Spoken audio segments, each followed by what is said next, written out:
नमस्कार, मैं रोहित रंजन और आप सभी का हमारे खास कार्यक्रम ऑपरेशन पाखंड सच की पड़ताल में बहुत बहुत स्वागत है।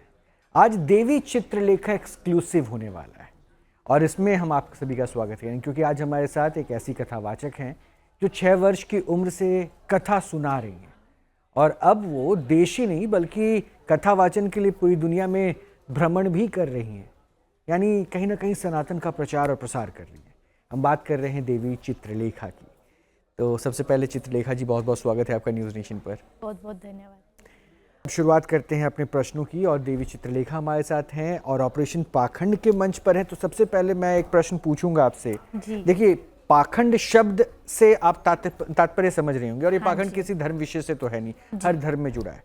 तो धर्म के साथ ये पाखंड कैसे जुड़ गया, क्यों जुड़ा, जरूरत है क्या आज की तारीख में? नहीं, ज़रूरत तो बिल्कुल भी नहीं है और धर्म पाखंड का हिस्सा है ही नहीं, उसका पार्ट ही नहीं है। लोगों ने इसको अपनी नासमझियों के कारण धर्म से जोड़ दिया है। धर्म ना चमत्कार का विषय है, धर्म ना पाखंड का विषय है, धर्म ना अंधविश्वास का विषय है। धर्म विश्वास का प्रतीक है, धर्म हमारे जीवन जीने का प्रतीक है। लेकिन कुछ कह सकते लैक ऑफ नॉलेज, लोगों की जो है ज्ञान की कमी, लोगों में समझ न होने के कारण लोगों ने पाखंड को धर्म बना लिया, अंधविश्वास को विश्वास बना लिया।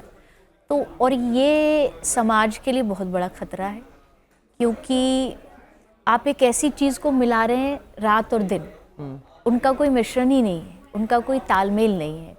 तो मुझे लगता है हम जैसे भगवान की कथा गाने वाले, धर्म से जुड़े लोग हैं, अपने मंचों से इस पाखंड का खंडन करना चाहिए, जैसे आप अपने मंच से कर रहे हैं।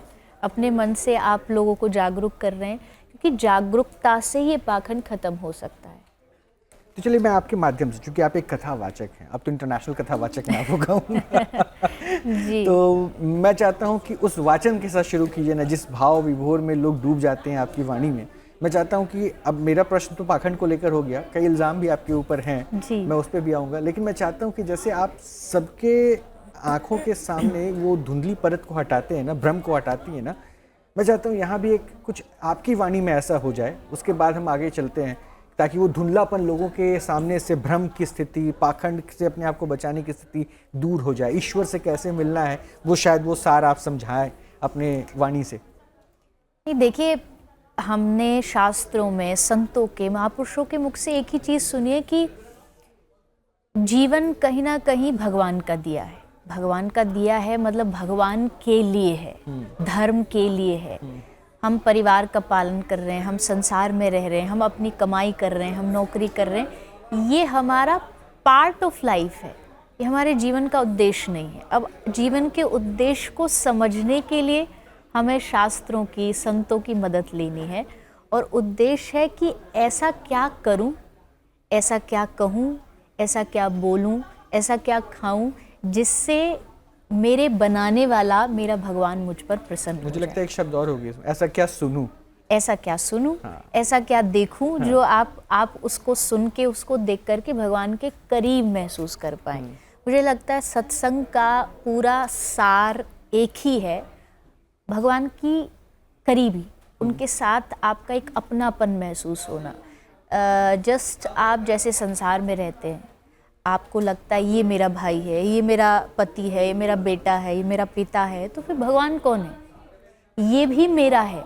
ये जो मेरा वाला जो भाव है, मेरा वाला जो इमोशन है, इसी को भक्ति कहते हैं। और इसलिए हम बार बार कहते हैं भक्ति करो, भक्ति करो। तो लोग कहे भक्ति क्या करें, क्या सिर्फ आरती करना भक्ति है? बोले नहीं, भगवान से जुड़ाव होना भक्ति है। इवन आप एंकरिंग कर रहे हैं, मैं अपना काम बोलना कर रही हूँ, तो इसमें क्या हमें पता होना चाहिए कि ये हमारा कर्म भी भगवान से ही जुड़ा है। अब वो जब तक बुला रहा है, ये चल रहा है। ये सेम वही है कि मशीन पीछे चल रही है, ऑडियो सिस्टम चल रहा है, वहाँ से ऑफ किया तो ख़त्म। तो ये ऑडियो सिस्टम जो है, इसका रिमोट कंट्रोल उसके हाथ में। तो इस भक्ति रस को जरा अपने कथा वाचन के माध्यम से कुछ बताइए ना, ताकि उसके बाद फिर हम आगे बढ़ पाएं। देखिए, भक्ति रस ना जीवन का सबसे शुद्धतम रस है। शुद्धतम मतलब इसमें कुछ भी मिलावट नहीं है, और अगर कोई मिलावट आज के टाइम में कर रहा है तो भक्ति रस को समझा नहीं है। भक्ति वैसे भक्ति के 5 रस बताए हैं। शांत रस, दास रस, सख्य रस, वात्सल्य रस, माधुर्य रस। थोड़ा डीप हो जाएगा, बट सिर्फ इतना समझना है कि भगवान को 5 प्रकार से अपने आप को जोड़ने का हमको शास्त्रों ने कहा है। या तो भगवान को दोस्त मानो, या भगवान को प्रियतम मानो जैसे गोपियों ने माना, या भगवान को अपना स्वामी मानो जैसे विदुर और इन्होंने माना, या सखा मानो जैसा अर्जुन ने माना। तो ये संबंध आते ही आपके भीतर भक्ति रस प्रकट हो जाएगा। भक्ति के अंग 9 बताए हैं। श्रवणम, कीर्तनम, विष्णु स्मरणम, पाद सेवनम, अर्चनम, वंदनम, दास्यम, सख्यम, आत्मनिवेदनम। तो उसमें भी फर्स्ट क्या है? सुनना। क्योंकि भगवान जब भी दिल में जाते हैं ना, तो कानों से जाते हैं, सुन के जाते हैं। तो जितना हम भक्ति के बारे में सुनेंगे, जितना हम भगवान के बारे में सुनेंगे, उतना भक्ति रस हमारे हृदय में अपने आप प्रकट होगा। देखिए, आप बोलती हैं ऐसा है ना, तो वो लोग सुन के ऐसे ही उस पे जो है ना, ऐसा लगता है कि बस वो ईश्वर के करीब पहुंचते चले जा रहे हैं, एक रास्ता मिल गया। आपके बोलने में जो है वो माँ सरस्वती जब वाणी के माध्यम से आपके कुछ बता रही हो, तो शायद एक सरलता हो जाती है लोगों को समझने में। लेकिन कई बार शायद ऐसा तो नहीं है कि ये वाणी शायद दूसरा आधार क्रिएट कर देती है? जैसे कुछ आरोप आपके ऊपर लगे, मैं कुछ इल्ज़ामों की बात कर रहा हूँ, क्योंकि ये मेरे इल्ज़ाम नहीं, आपके ऊपर लगते आए, तो हमने सोचा कि एक मंच पे जो है हम आपसे पूछ लें कि भाई ये आरोप क्यों लग रहा है। एक आरोप आप पे लगा कि आप लव जिहाद और लिव इन रिलेशनशिप की घोर विरोधी हैं। अगर कोई प्रेम धर्म के दायरे में ना बंधा तो इसका विरोध क्यों? को दुनिया में प्रेम नहीं होता है। मैं इस बात को स्पष्टता से कहती हूँ कि मैं जिस प्रेम की बात करती हूँ ना, कि प्रेम में कोई भाव नहीं, कोई जाति पाति नहीं, वो ईश्वरीय तत्व का प्रेम है। यहाँ संसार में शारीरिक प्रेम होता है, आकर्षण होता है। मैं ये कह सकती हूँ कि एक अट्रैक्शन होता है, उस अट्रैक्शन के कारण हम किसी के जाल में फंस जाते हैं या कोई हमारे मन में भाव आ जाता है। हाँ, प्रेम का कोई दायरा नहीं है, प्रेम का कोई बंधन नहीं है, लेकिन आप अपने अस्तित्व को, अपनी मर्यादाओं को भी नहीं भुला सकते हैं। मैं स्टिल जो मैंने कहा, मैं उसी बात के साथ हूँ, उस बात के साथ स्टैंड करती हूँ। जैसा मैंने कहा कि अगर आपका जन्म जिस धर्म में हुआ है, धर्म को मैं इसलिए बीच में लेकर के आ रही हूँ क्योंकि जब हम बचपन से जन्म लेते हैं, बचपन से हमें सुबह उठ के क्या सिखाया जाता है? आरती करिए, हनुमान चालीसा का पाठ करिए, ऊपर जाइए छत पर, पक्षियों को दाना डालिए, किसी का दिल मत दुखाइए। ये सब चीज़ें हमें ग्राउंड लेवल से सिखाई जा रही। एक उम्र पे आकर के अब कोई टोटली इसके ऑपोजिट आपकी रीति रिवाजों को, परंपराओं को बदलने का प्रयास करे, कोशिश करे। आप पूजा नहीं कर सकते, आप ये गले में नहीं धारण कर सकते। ये आप किसके लिए कह रही हैं? मतलब हिंदू लड़कियों के लिए कह रही हैं कि वो दूसरे धर्म को? किसी भी धर्म हम यहाँ बात धर्म जो नहीं, अगर कोई हिंदू लड़का अगर किसी दूसरे धर्म की लड़की से विवाह करके उसको अपने धर्म में लाना चाहे, वहाँ परेशानी होगी, वहाँ तब ये परेशानी होगी, क्योंकि आप दोनों एक छत के नीचे रहते हैं, आप एक परिवार में रहते हैं। परिवार की मान्यताएं एक होनी चाहिए, परिवार की विचारधारा एक होनी चाहिए, धर्म की पद्धतियाँ एक होनी चाहिए। मैं तो यहाँ तक भी कई बार कहती हूँ, अगर आप एक इवन हिंदू धर्म में ही हैं, हम सनातनी हैं, हम लोगों के पूरे परिवार की कोशिश करना चाहिए गुरु भी एक हो, ताकि रास्ता एक हो। अब एक यहाँ जा रहा है, एक वहाँ जा रहा है, एक ये कर रहा है, एक वो कर रहा है, उसमें धर्म को लेकर के कन्फ्यूज़न हो जाती है। अब लव जिहाद की बात करें तो, क्योंकि क्वेश्चन यही है, प्रश्न यही है, तो ऑफ कोर्स उससे न जाने कितनी लड़कियां भी, लड़के भी, कोई भी आप ले लीजिए जेंडर, बट उसके कारण अपनी मान्यताओं को उनको तार करना पड़ता है, पीछे छोड़ना पड़ता है। और अगर आपने किसी भी दुनिया के रीज़न के कारण अपने धर्म को छोड़ा, अपने अस्तित्व को छोड़ा, तो मुझे लगता है कि ये जीवन की सबसे बड़ा कलंक है हमारे लिए, कि हमें जहाँ जिस स्थान पर भेजा गया, हमने उस चीज़ को छोड़ करके हमने किसी दूसरी विचारधारा को अपना लिया। लेकिन लिव इन रिलेशनशिप में अगर मान लीजिए एक ही धर्म से जुड़े लड़का लड़की साथ रह रहा है, तो उससे फिर क्या आपत्ति? वो तो धर्म नहीं छोड़। नहीं, इसको हमारी धर्म इजाज़त नहीं देता। हमारा धर्म आपको ये इजाज़त देता है कि आप विवाह से पूर्व आप बात करिए, आप विचार रखिए, ये देखिए कि आपकी विचारधाराएं मिलती है नहीं, क्योंकि पूर्व काल में भी स्वयंवर होते थे, चुनाव होता था, चुनाव का अधिकार है आपका। लेकिन आज क्या हो रहा है ना, आज बहुत कड़वी बात है, लेकिन शारीरिक इच्छाओं की पूर्ति के लिए इसका नाम लिया जा रहा है। 10, 20, 50 दिन रह करके, महीना भर रह करके जब उनका मन भर जाता है तो उन्हें लगता है नहीं, जच नहीं रहा, मैच नहीं हो रहा, और वो कहीं दूसरी जगह जा कर के शिफ्ट हो जाते हैं। तो ये हमारे धर्म की विचारधाराओं के एकदम विपरीत है, और इससे आगे आने वाली पीढ़ी के लिए, उनकी मानसिकता के लिए बहुत बड़ा खतरा है। देखिए, ये बातें तो बड़ी स्पष्ट तौर पर आप एक संदेश देती हैं, लेकिन शायद हो सकता है कि ये मुखरता ही आपको कई बार ऐसे प्रश्नों से दो चार करवाई, क्योंकि जब मैं आपके ऊपर थोड़ी स्टडी कर रहा था तो एक इल्ज़ाम, हालांकि इसके ऊपर आपने कई बार जस्टिफिकेशन दिया, कई साक्ष्य भी है, लेकिन मैं भी वो दिखा दूं। आपसे प्रश्न ये उठा कि क्या आपने किसी मुस्लिम से शादी की है? देखिए, ये तो प्रेम की भाषा जो आपने बता दी, लेकिन ये इल्ज़ाम जो था आपके ऊपर, क्या आपकी शादी, हालांकि इसका स्पष्टीकरण मैं दे दूं, इन्होंने कई बार बताया है, लेकिन मैं चाहता हूं खुद आप इस मंच पे एक बार फिर से बता दीजिए, क्या आपने मुस्लिम से शादी की? नहीं, बिल्कुल भी नहीं। अगर मैं इस बात को इतने डंके की चोट पे कह रही हूँ कि दूसरे धर्म में विवाह नहीं करना चाहिए, तो स्वाभाविक है कि मैंने तो शायद वो बिल्कुल ही नहीं किया है। लेकिन जैसा आपने कहा कि एक तो शायद मुखरता कह लीजिए, या मैं ये भी कह सकती हूँ कि कुछ लोग इस चीज़ को षड्यंत्र बनाते हैं। जब उनको लगता है कि ये व्यक्ति कुछ ज़्यादा ही इस बारे में बोल रहा है या बोल सकता है, तो क्यों ना इसी पर वो आरोप थोप दिया जाए ताकि लोग इसी पर उंगलियां उठाएं। और शायद यही मेरे साथ हुआ। लेकिन इस बात की स्पष्टता भी मैंने दी है, मेरा विवाह एक ब्राह्मण परिवार में हुआ है और भक्त परिवार में हुआ है, लेकिन उसको गलत प्रकार से कई बार पेश कर दिया गया है। लेकिन आरोप तो जीवन का एक हिस्सा है। मुझे लगता है जब आप प्रशंसा पाते हो तो थोड़ा बहुत कड़वाहट भी मिलता है, लेकिन लोगों को आजकल के ज़माने को देखते हुए किसी भी सोशल मीडिया पर चल रही किसी के लिए भी खबर हो, उसको जानने से पहले 10 बार उसका क्लैरिफिकेशन कर लेना चाहिए और उसके बाद उस पर मुझे लगता है आज के बाद ये क्वेश्चन अब खत्म हो जाना चाहिए, क्योंकि आपने आई होप, वैसे आई डोंट थिंक सो होगा क्योंकि समाज में कुछ ऐसे लोग रहते ही हैं, उनको पता भी है कि ये झूठा है, लेकिन उनको मज़ा आता है, अच्छा लगता है कि इस टॉपिक को हम शायद बोलेंगे तो उससे हमारे व्यूज़ अच्छे आ जाएंगे। हमारे आजकल के जो यूट्यूबर्स होते हैं, क्रिएटर्स, मैं आऊंगा वो कंटेंट क्रिएटर पे तो बात करूंगा अच्छा, एक बात अभी बड़ी मैंने गौर करी, हालांकि इसका उत्तर तो सबको पता था क्योंकि ये सबके सामने कई बार आपने रख दिया, और मेरा अगला जो प्रश्न है वो उसी से जुड़ा है। आपने एक शब्द जो कहा कि आपकी शादी ब्राह्मण परिवार में हुई है, ये पर्टिकुलर ब्राह्मण परिवार जोड़ना की जरूरत क्यों आन पड़ी? आप अगर बोलते कि हिंदू परिवार में मेरी शादी हुई है, एक सनातनी से मेरा विवाह हुआ है, तो शायद ये सब कुछ स्पष्टीकरण हो जाता कि ठीक है। तो ऐसा तो नहीं कि जो इल्ज़ाम अगला है जी, आपने इसलिए ब्राह्मण स्पेसिफिक कहा कि आप पे जो इल्ज़ाम लगता है कि आप दूसरी जाति में विवाह करने की विरोधी हैं, ये इल्ज़ाम आपके ऊपर लगातार लगता रहा है, इसी वजह से आप ब्राह्मण शब्द का इस्तेमाल करती हैं क्या? मैं सुना देता हूँ पहले, अगर इनमें देवी चित्रलेखा की कोई रिएक्शन होगी तो वो देख लेंगी, क्योंकि अगला मेरा यही प्रश्न है कि क्या देवी चित्रलेखा दूसरी जाति में विवाह करने की विरोधी है क्या?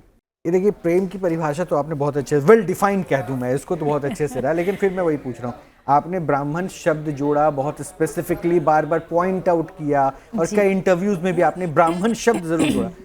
एक सनातनी होते हुए, सनातन का प्रचार प्रसार करने वाले को ब्राह्मण शब्द, जाति वर्ण व्यवस्था के ऊपर आप क्यों चली जाती है? क्या आप जातियों के विरोध में है? इंटरकास्ट मैरिज के विरोध में? इंटरकास्ट मैरिज के तो हाँ, विरोध का मतलब मेरा उद्देश्य क्या है, जैसा मैंने बहुत स्पष्टीकरण से धर्म के लिए भी कहा और मैं जाति के लिए भी यही कहूँगी, मैं जाति के कोई पक्ष में नहीं हूँ।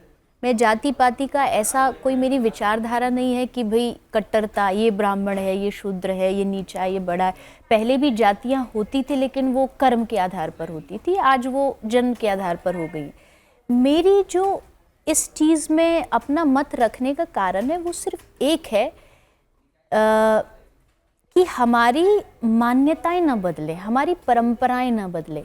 इवन हमारे जो 4 वर्ग हैं उनमें भी जीवन जीने का तरीका अलग अलग है, थोड़ा सा भेद आ ही जाता है। जैसे कोई थोड़ा सा ज़्यादा बुद्धि लगाता तो कहते हैं ना, बनिया बुद्धि है इसकी, बड़ा चतुर है, बड़ा चालाक है। कोई बहुत विद्वान हो तो भाई ब्राह्मण बुद्धि है। उसका रीज़न ये है कि वहाँ जन्म उस जाति में लेने के कारण हमारी मानसिकताएं वैसी बन जाती हैं। और अगर हमें कोई दूसरी मानसिकता वाला व्यक्ति आके अचानक से जीवन में मिल जाए तो वहाँ हमारे ही आगामी जीवन में और खासकर आपकी आगे आने वाली पीढ़ी के लिए एक रास्ता चुनना थोड़ा मुश्किल हो जाएगा। अब वो धर्म भी वही बात है, जाति भी वही बात है कि वो किधर जाएगा। वहाँ एक तरफ उसे कहा जाएगा कि ये करना सही है, क्योंकि एक धर्म इस चीज़ को, हमारा धर्म कहता है हिंसा करना गलत है, वहीं दूसरा धर्म कहता नहीं हिंसा करना सही है, क्योंकि ये तो हमारे इष्ट ने, भगवान ने बोला है। मुझे लगता है कि फिर तो ये मतलब कहते हैं ना, जाति व्यवस्था को बढ़ावा देने की बात होगी। इसलिए कोई बहुत अच्छा सोच, जिसको आपने कहा कि बहुत चालाक चतुर, आपने वैश्य समाज से जोड़ा। मैंने तो कई वैश्य समाज से जुड़े लोगों को डॉक्टर, बड़े बड़े डॉक्टर, इंजीनियर बनते हुए देखा।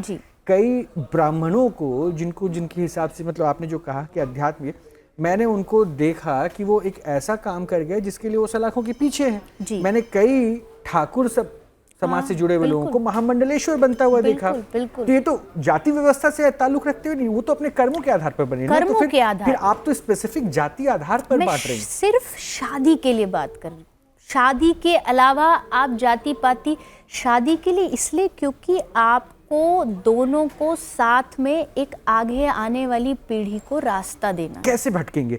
अगर प्रभु राम है, अगर प्रभु कृष्ण है, तो एक वैश्य के लिए भी आराध्य है, एक ब्राह्मण के लिए भी आराध्य है, एक शूद्र के लिए भी आराध्य है, और एक राजपूत के लिए भी आराध्य है। तो फिर कहाँ अंतर रह गया? अगर वो धर्म आराधना में नहीं, लेकिन मान्यताओं में हो जाता है। जैसे मान्यता के लिए अगर आप एक ब्राह्मण हैं तो आपके लिए जनेऊ आपका जीवन है, आपको जनेऊ धारण करना पड़ेगा। दूसरी जाति में अगर आप बात करेंगे तो वहाँ वो नहीं है, वहाँ वो उस चीज़ को महत्व नहीं देंगे। हमारे लिए महत्व देना है, कोई भी जाति का हो, उसको अपने मान्यताओं को महत्व देना होता है।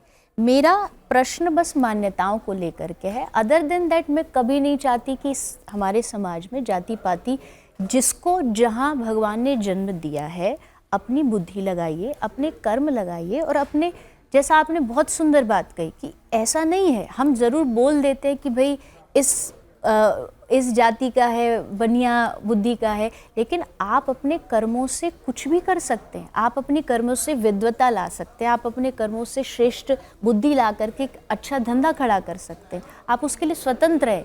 लेकिन जब आपको आगे आने वाले बच्चों को एक रास्ता देना होगा तो कोशिश ये करिए कि आप एक ही मान्यता से जुड़े रहे, ताकि आप भविष्य पीढ़ी को भटकाएं ना, उनको एक रास्ता। मतलब यही वजह है कि आप इंटरकास्ट मैरिज के जी, मेरा मुख्य रीज़न बस यही है। बाकी मैं कथाओं में भी, अपने मंचों से भी हमेशा निवेदन करती हूँ कि जात पात के लिए। तब तो डायरेक्टली अगर मैं कहूँ कि आप कास्ट सिस्टम के खिलाफ नहीं है तो ये गलत थोड़ी ना होगा। अगर आप कास्ट सिस्टम के खिलाफ होती तो इंटरकास्ट मैरिज से भी दिक्कत नहीं होती, आप वर्ण व्यवस्था को ही खत्म करने के ऊपर फोकस होती। मतलब मैं मानूं कि आप कास्ट सिस्टम के सहयोग में हैं, होना चाहिए। आप ये कह सकते 50-50 थोड़ा सा बैलेंस बना करके, जहाँ आवश्यकता है, जहाँ ज़रूरत है, वहाँ मुझे लगता है ध्यान रखना चाहिए। लेकिन उसके साइड इफ़ेक्ट्स जो हैं, यानी कि जो उसके नेगेटिव जो इम्पैक्ट है, उससे भी थोड़ा बचना चाहिए, क्योंकि उसके कारण हम कई बार मैं ये हूँ, मैं वो हूँ, और दूसरी जाति मुझसे नीची है, मैं बड़ा हूँ, ये चीज़ भी गलत है। उस चीज़ को बढ़ावा भी नहीं मिलना चाहिए।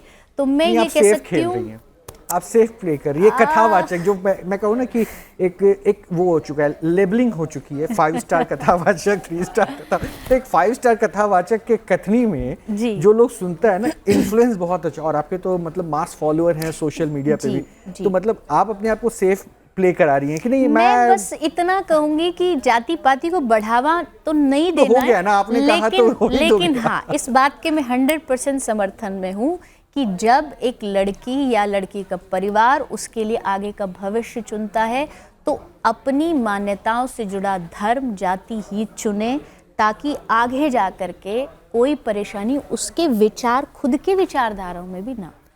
चलिए, मैं अब दर्शकों के ऊपर छोड़ देता हूँ, अब उन्होंने तय कर लेना है कि जी। आप क्या उसके सपोर्ट कर रही। लेकिन अच्छा, एक बात बताइए। हाँ जी, आप इतना अच्छा बोलती हैं, वर्षों से आप कथा वाचन कर रही हैं, बहुत छोटी उम्र से। अब तो आपके मतलब मैंने जो वीडियोस देखा है, हजारों की भीड़ होती होगी कथा वाचन में, मतलब सुनने वालों की, श्रोता जो रहते होंगे जी, कैसे मैनेज करती हैं? स्थिति परिस्थिति को देख करके, क्योंकि आयोजन में बहुत कुछ जिम्मेदारी निभानी पड़ती होगी आयोजकों को ना।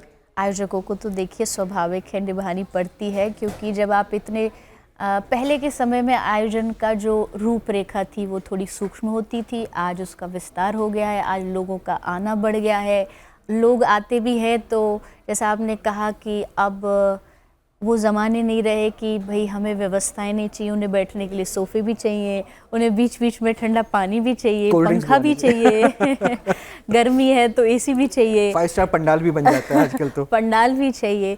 तो मैं ये कहूँगी भौतिकता तो देखो हर जगह आती आती है। तो मतलब इस हिसाब से तो ईजिली आपको हर कोई बुला भी नहीं सकता कथावाचन के लिए। इसी पे एक इल्ज़ाम है, मैं इसका जवाब तभी लूँगा। इल्ज़ाम क्या लगा है, मैं इल्ज़ाम बता दूँ। देखिए मैं इस पर कोई रिएक्शन सुनाऊंगा नहीं, मैं चाहता हूँ जवाब आप ही दें। इल्ज़ाम आप पे लगा कि आप कथा सुनाने की महंगी फीस लेती हैं, मतलब बहुत बड़ा अमाउंट है, हम जैसे छोटे लोग अफोर्ड नहीं कर सकते आपको, कि आपको मैं आमंत्रित करना चाहता हूँ आप कथावाचन कीजिए क्योंकि आप तो मोटी फीस लेंगे। तो कितनी फीस है आपकी? मेरी मुझे दुख इस बात का है कि जब भी धर्म की बात आती है ना, धर्म प्रवक्ताओं की बात आती है, तो हम हमेशा मंचों पे माइक लेके खड़े हो जाते हैं, आप कितना पैसा लेते हैं, आप क्या करते हैं, आप उसका कहाँ उपयोग करते हैं। हाँ, अधिकार है पूछने का क्योंकि हमारा जीवन सार्वजनिक है, लेकिन वो क्या दे रहे संसार को, वो क्या कर रहे हैं समाज के लिए, उस पर बातें करने की बजाय हम इस पर चर्चा ज़्यादा करते हैं। रही बात मेरी फ़ीस की, मेरी फ़ीस 0 है। मैं कथा करने का किसी भी व्यक्ति से 1 भी रुपया नहीं लेती। ऐसे ही मतलब सरलता के साथ, लेकिन इजी भी तो नहीं होगा ना फिर आपको। अब हाँ, जो आगे की बात है टर्म एंड कंडीशन एप्लीकेबल। जैसा मैंने पहले ही बोल दिया, आज कथाओं में, आयोजनों में बहुत भव्यता आई है। भव्यता आई है तो भव्यता के लिए आपको टेंट भव्य लगाना ही पड़ेगा, माइक तो लाना ही पड़ेगा, पीछे बैकग्राउंड तो लगाना ही पड़ेगा, म्यूजिशियंस तो चाहिए ही चाहिए। तो वो जो व्यवस्थाएं होती है ना, जो धनराशि आप बोल रहे हैं कि बड़ा खर्चा होता है या आयोजक को देना पड़ता है, वो व्यवस्थाओं का खर्चा है। तो वो सिस्टम सारा आपका अपना होता है या फिर वो डिपेंड करता है। जैसे कुछ चीज़ें, अब जैसे हमारे साथी है, आप ये समझिए 25 से 30 लोग हमसे जुड़े हुए हैं, उनकी आजीविका चलती है, उनका जो आना जाना रहना, उनकी जो जीविका है वो आयोजक कराने वाले को देनी पड़ती है। हमारे साथ कैमरा है, उनकी आजीविका है, वो तो देनी पड़ेगी। आप डायरेक्ट दे दो, आप अगर चाहते कि हम भैया हम आपको नहीं, हम तो डायरेक्ट इनको देना चाहते हैं, आप डायरेक्ट उनको दे दीजिए। तो मुझे लगता है कि ये व्यवस्थाओं के लिए बनाना फिर भी ओवरऑल अच्छा कॉस्टिंग बैठ जाता होगा इसमें। अब वो तो जब आप कराएंगे आपको पता लग ही जाएगा। कथावाचन एक बड़ी इंडस्ट्री बन चुकी है, वो मतलब आई थिंक मुझे इंडस्ट्री कहना, मेरे कथावाचन मैं नाम नहीं लूंगा, आपको पता होगा। है कि बहुत बड़े बड़े कथावाचन है, अब तो विदेशों तक जाके कथावाचन होता है। तो इसमें बुराई क्या है? है? बुराई कुछ नहीं है, मैं तो कह रहा हूँ अच्छी बात है, तो प्रसार हो रहा विदेशों है। में, संसार में सब जगह कथा होनी चाहिए, हर जगह भगवान का नाम प्रचार होना चाहिए। यद्यपि मैं नहीं कह रही कि इसको बिजनेस बनाओ, लेकिन अगर 1-8% किसी का वैभवता इससे आ रही है तो बात फिर वही आती है ना कि जब एक व्यक्ति समाज को गलत मार्गदर्शन दे रहा है, वो वैभवता में जीता है, वो चार्टेड से आता है, उसकी एक नहीं कोई मतलब इसमें नेगेटिव नहीं है। अगर आप अच्छा ज्ञान दे रही हैं और सुगमता के साथ अगर आप लोगों को समझा रही हैं और आपके जो फॉलोअर्स हैं वो बड़ी पॉजिटिवली आपको लेते हैं, तो उसमें मुझे कोई दिक्कत नहीं दिखती। और अगर वो व्यवस्था आपके साथ जुड़ रही है इस माध्यम से, तो मुझे लगता है इसमें भी कोई आपत्ति उठाने का अधिकार किसी को नहीं है। लेकिन इस पर भी एक आपत्ति उठ गई आपसे। मैंने फीस क्यों पूछी थी, देखिए अगला प्रश्न भी मेरा उसी से जुड़ा हुआ आ गया कि आप एक संत हैं, कथावाचन करती हैं, आप कह रही हैं कि आप फीस नहीं लेती, लेकिन एक सोशल मीडिया पर फोटो आपकी बड़ी ज़्यादा वायरल हुई एक फरारी के साथ, आप फरारी मेंटेन करती हैं, फीस नहीं लेती हैं, तो फरारी कहाँ से मेंटेन करती हैं? यही प्रश्न उठा कि फरारी से चलती हैं क्या आप? कौन सी गाड़ी रखी हैं अभी अपने पास? मेरे पास एक बहुत छोटी मोटी गाड़ी है, आप बाहर भी जा कर के चेक कर सकते हैं। मेरी कोई फरारी नहीं है। जैसा बात वही आई कि जब नाम होता है तो व्यक्तियों को कहीं ना कहीं से कुछ गलतियां चुनने का मौका मिलता है। एक कथावाचक और हैं, उनके एक पर्स पे बहुत विवाद उठ गया था ना, वो कई लाख के देखिए, पर्स की बात हुई थी, इसलिए पूछा गया। वैसे तो खैर ये वही फरारी है, रेड फरारी। जी, फरारी ये दो ही मेरी- चर्चा में आई ये वैसे। मेरी फरारी अच्छा, आपके नहीं है, मैं बता दूं, मेरी फरारी दो ही बिल्कुल भी चर्चा नहीं में थी, है। एक सचिन की फरारी, दूसरी आपकी फरारी। इसीलिए पूछ रहा हूं। नहीं नहीं, मेरी इस फरारी के साथ कोई संबंध नहीं है, सिर्फ एक फोटो है, वो भी इसलिए अच्छा, क्योंकि गाड़ी मैं चलाना आता है कि नहीं आपको? हाँ जी आता है। तो और फरारी इसी चला के के लिए देखी मैंने कि नहीं आपने? नहीं चलाई नहीं, क्योंकि ये मैं यूके में थी। अच्छा। मैं जिनके घर रुकी, जो कथा करा रही थी, उनकी कार है। उनका भाव था कि वो हर रोज़ हर गाड़ी में ले, आज उनका भाव था कि इस गाड़ी में आप कथा में जाओ। तो मैंने फ़ोटो ली और शायद लिखा भी था नीचे कि सिर्फ फ़ोटो लिया, ऐसा टाइप कुछ लिखा था। बट सब कूद गए और उन्होंने उसको न जानते हुए उसकी सत्यता को ये लिख दिया कि मैंने फरारी ली है। दुख इस बात का है कि एक लेना न लेना वो तो झूठ है ही है। आज से 10 साल पहले हमने एक गौ माताओं का अस्पताल खोला, जिसका आज का महीने का खर्चा 30 से 35 लाख है। ना तो कोई हमें घर दे करके जाता है, ना कोई हमारे बैंक में डाल करके जाता है। हम कथा करते हैं, हम लोगों से अपील करते हैं मंचों से कि हम ऐसी सेवा कर रहे हैं, आपको जो सेवा सहयोग बन सके आप करिए।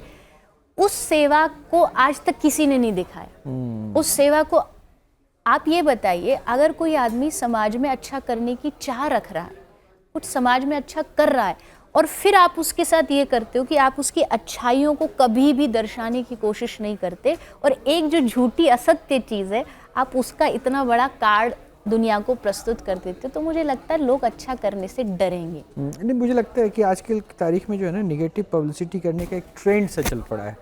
वैसे चूंकि आपने गौ सेवा की बात की, और हमने तो कहा ना कि हम तो आज आपसे बात करने के लिए बैठे हैं, तो ये 30 से 35 लाख रुपए खर्चा हो रहा है गायों की सेवा के लिए, तो ये मैनेज हो जाता है? जी, कथाओं से होता है, हो जा रहा है। कथा से होता है। कथा से, जैसा आपने कहा, फीस कोई नहीं है कथा की।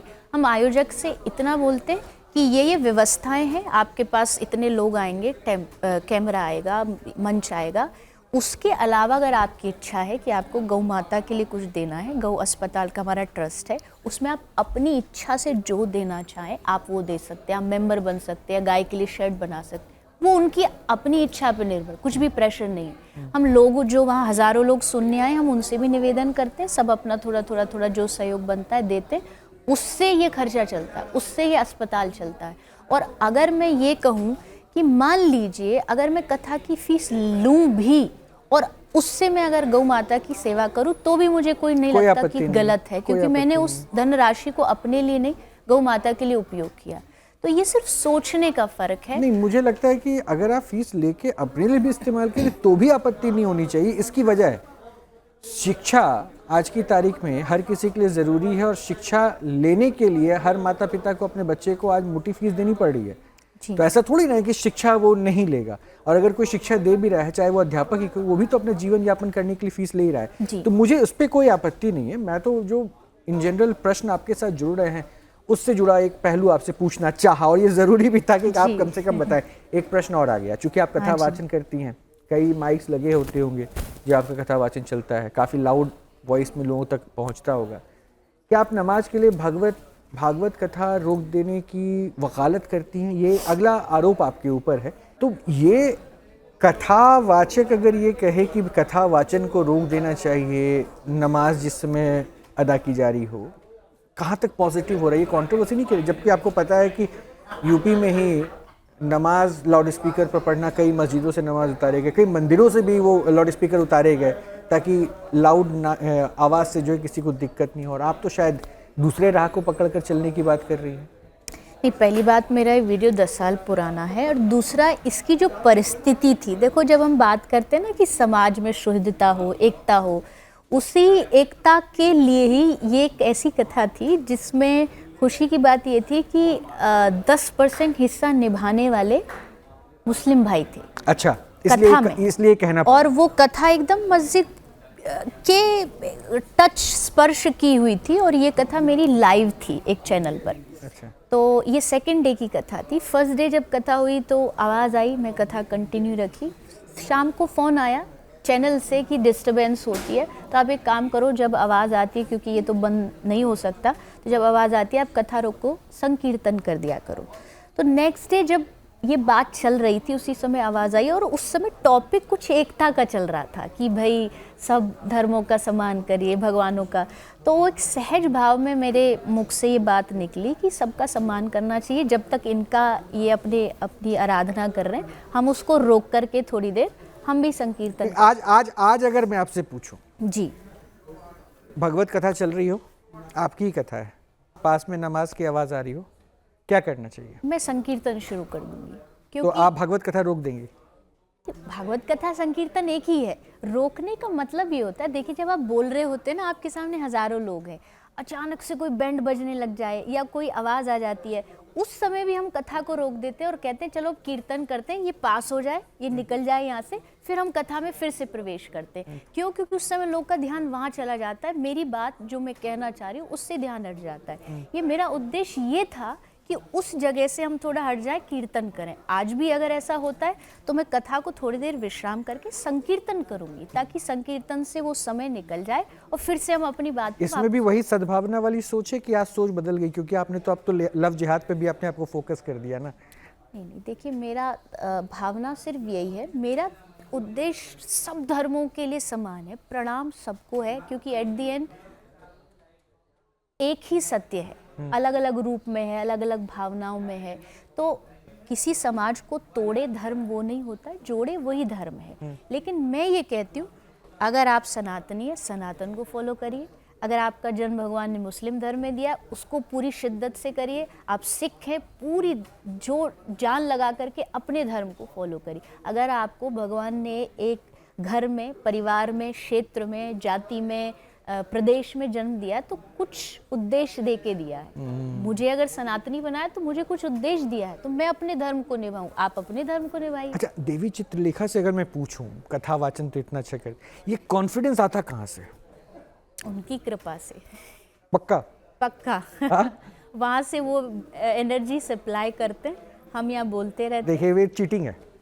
क्या चीटिंग है? आप कह रही हैं ऊपर से कॉन्फिडेंस आता है, और आप जो है अपने कथा में, देखिए अगला इल्जाम सुन लीजिए, आप अपने कथा में कहती हैं कि शराब को पीने से कॉन्फिडेंस बढ़ता है। आप देखिए जी, अब सवाल पूछूं या पहले जवाब देंगे? क्योंकि आपने तो कहा कि प्रभु की कृपा से कॉन्फिडेंस आ रहा है, और आप दूसरे को कॉन्फिडेंस देने के लिए कह रहे हैं कि 2 ढक्कन पी लो। नहीं, देखो क्या होता है, जब हम 3 घंटे कथा करते हैं, हमें पता है कि आदमी थोड़ा सा डाउन मोड में चला गया, तो हमको कुछ ऐसा, अब मैं ये कहूँ कि शराब पीने के नुकसान होते हैं, हाँ पता है। मैंने इस कथा में बोला कि शराब पीने के नुकसान सुने, अब फायदे सुनिए। फायदे क्या है? शराब आपको बूढ़ा नहीं होने देगी। क्यों नहीं होने देगी? क्योंकि बुढ़ापे तक आप पहुंचोगे नहीं, जवानी में ही आपका लिवर, किडनी सब फेल हो जाएगा। ये संस्कृत की एक भाषा है जिसको कहते हैं कि आप उसी बात को कह रहे हो पर थोड़ा विनोद भाव में, मतलब थोड़ा एक मजाक के तरीके पर। जैसे मैंने कहा, जो शराब पीते उसके घर कभी चोरी नहीं होती।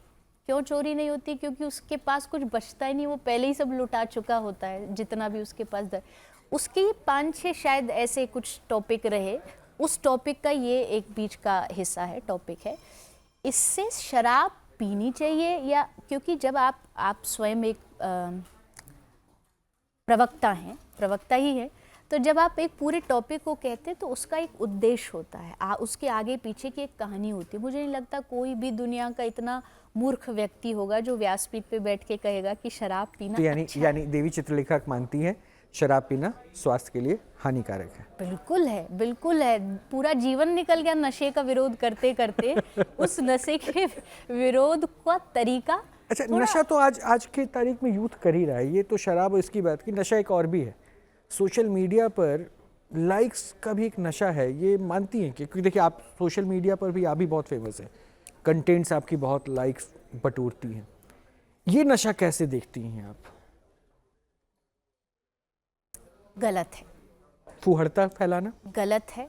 क्यों? कंटेंट के लिए अश्लील भाषा बोलना बिल्कुल गलत है। अभी वो विवाद आपने सुना है? मैं नाम नहीं लूंगा, वो यूट्यूबर्स हैं, कंटेंट क्रिएटर हैं, वो लेटेंट वाला जो शो था, माता पिता को भी शामिल कर देना, इतनी नग्नता परोस देना, क्या सोशल मीडिया ऐसा हो गया है?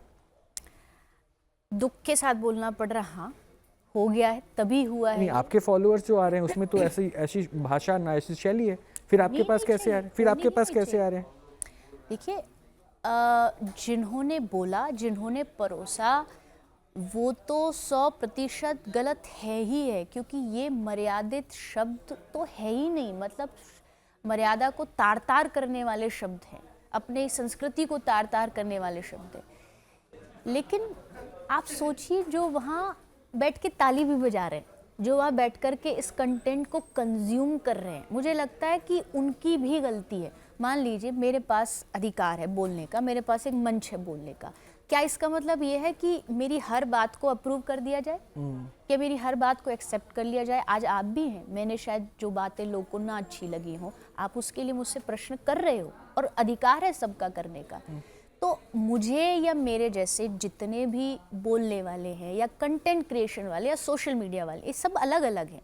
इन सबको ध्यान रखना चाहिए कि आप समाज का एक बहुत ही जिम्मेदार हिस्सा हो, आप आदर्श हो लोगों का।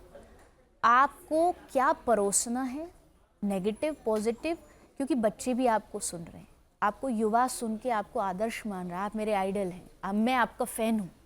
तो आप उनको क्या दे रहे हो, आपकी बहुत बड़ी जिम्मेदारी बन जाती है कि एक शब्द ध्यान से रखने की। सेकंड थिंग, जो लोग कंज्यूम कर रहे हैं उनकी भी उतनी बड़ी जिम्मेदारी है। मुझे नहीं पता, बट जब से कंट्रोवर्सी आई तो पता लगा ये शो पहले से चलता है। हाँ, पहले से चल रहे थे, और कई एपिसोड उसके ऑलरेडी, और कई बड़े इसमें चेहरे आ यही चुके हैं। चीजें, यही हाँ, बिल्कुल, बातें ऐसी होती हैं और शब्दावली। अच्छा चलता आया है।